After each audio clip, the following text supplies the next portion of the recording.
Yes, hi there, good morning. This is Jovi Overo from Beta 2 in London. It's Friday, the 28th of October 2011, and the time we have is 9:54.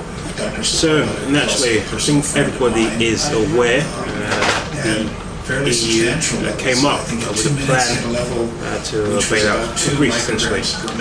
Just to give you some information regarding this, Italy, for example, has committed to both fiscal consolidation and meaningful structural reforms in order to achieve a balanced budget by 2013.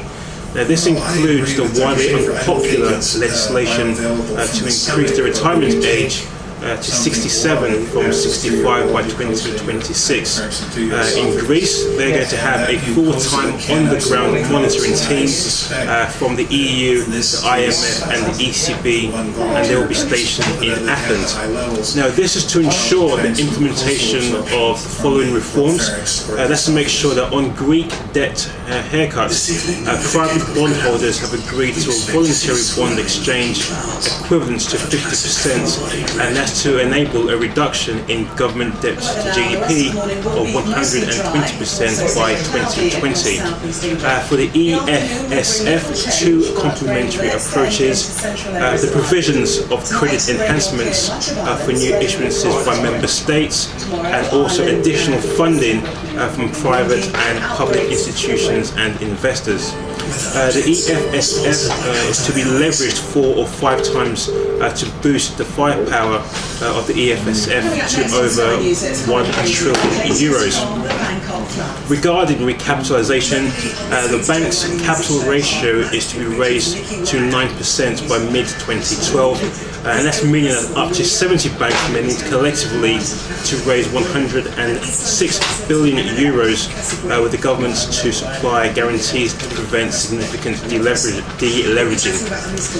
So with this news came risk on. The CAC 40 and the DAX was up 5%, the latter up 23% from its mid-September lows. The Aussie dollar, that was up more than 13% in less than 4 weeks.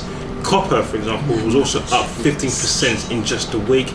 The euro was 1.42, and bear in mind in early October it was on death row at 1.32.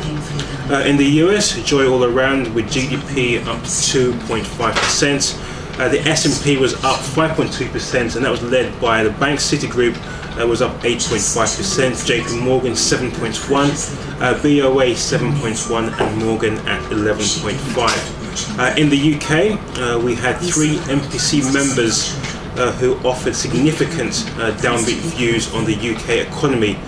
Posen, he said the economy is cratering and growth will be anemic at 0.5%. Wheel, he said he would not be surprised if growth this quarter was negative, and Fisher said that the 75 billion QE was the minimum required, and that the economy may already be shrinking. So again, it's a topsy-turvy, volatile, crazy, swerving markets out there. For your best chance to navigate, log on to Beta 2's website, www.beta2.co.uk. Thank you.